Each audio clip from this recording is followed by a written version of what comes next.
নির্ভরতা থেকে বের করে আনতে হবে আমাদেরকে। দেশে উৎপাদন এবং উৎপাদনের প্রযুক্তিতে নির্ভরতা বাড়াতে হবে। দেশে কর্মসংস্থান তৈরি করে বেকার সমস্যার সমাধান দ্রুতই চেষ্টা করতে হবে সমাধান করার জন্য।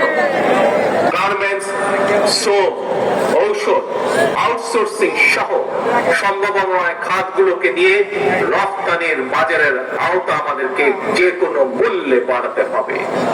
প্রযুক্তি নির্ভর এবং কর্মমুখী শিক্ষা ব্যবস্থা চালু করে দেশে বিদেশে শ্রম বাজারের প্রতিযোগিতায় টিকে থাকার মতো দক্ষ এবং মেধাবী প্রজন্ম গড়ে তুলতে হবে।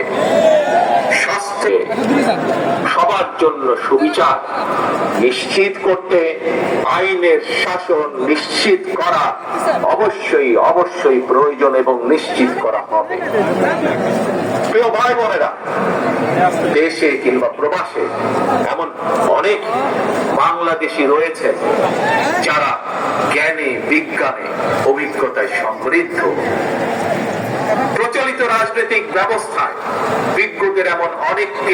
বিজ্ঞদের এরকম অনেকেই সংশ্লিষ্ট হতে চান না। সুতরাং এইসব গুণী মানুষদেরকে রাষ্ট্র পরিচালনায় ও নীতি প্রণয়নে অন্তর্ভুক্ত করতে জাতীয় সংসদে উচ্চ কক্ষ চালু করার প্রস্তাব বাংলাদেশ জাতীয়তাবাদী দল রেখেছে এরই ভিতরে। রাজনৈতিক এবং রাষ্ট্র পরিচালনায় গুণগত পরিবর্তন আনতে না পারলে আমাদের আজকের এই বিপ্লব কাঙ্ক্ষিত ফল মিলবে না। প্রিয় ভাই বোনেরা, 12.5 কোটি ভোটারের অধিকার কেড়ে নিয়েছিল স্বৈরাচার। গত 15-16 বছর ধরে জনগণের উপরে স্বৈরাচার শাসন চাপিয়ে দিয়েছিল। স্বৈরাচার গণহত্যাকারী হাসিনার পতনের মধ্য দিয়ে হাজারো শহীদের রক্ত রঞ্জিত বিপ্লবের প্রথম ধাপ সফল হয়েছে মাত্র।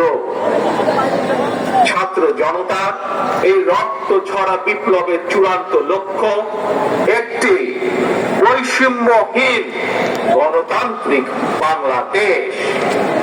তাই বিপ্লবের লক্ষ্য বাস্তবায়নে দ্রুততম সময়ের মধ্যে জাতীয় নির্বাচন অনুষ্ঠান করতে হবে।